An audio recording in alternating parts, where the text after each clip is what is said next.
Qajar Bathhouse, which is the memorial of Safavid Dynasty and one of the biggest bathhouses of Qazvin, shines like a pearl among the historical monuments in this city. This Qajar Bathhouse was constructed upon the order of the king and was at first named Shahi Hammam, King Bathhouse. This historical monument consists of 3 different sections of Sarbineh, Miandar, and Garmkhaneh, and is as big as 1,000 meters. All the parts were divided into 2 sections for men and women.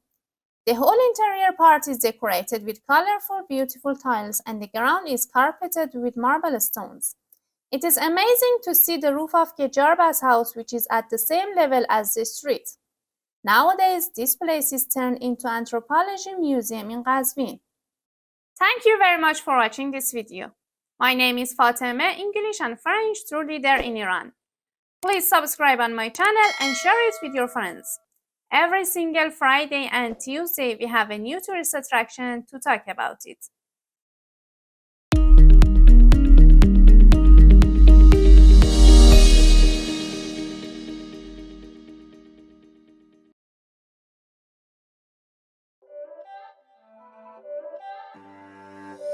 It's not a game, it's a rich thing.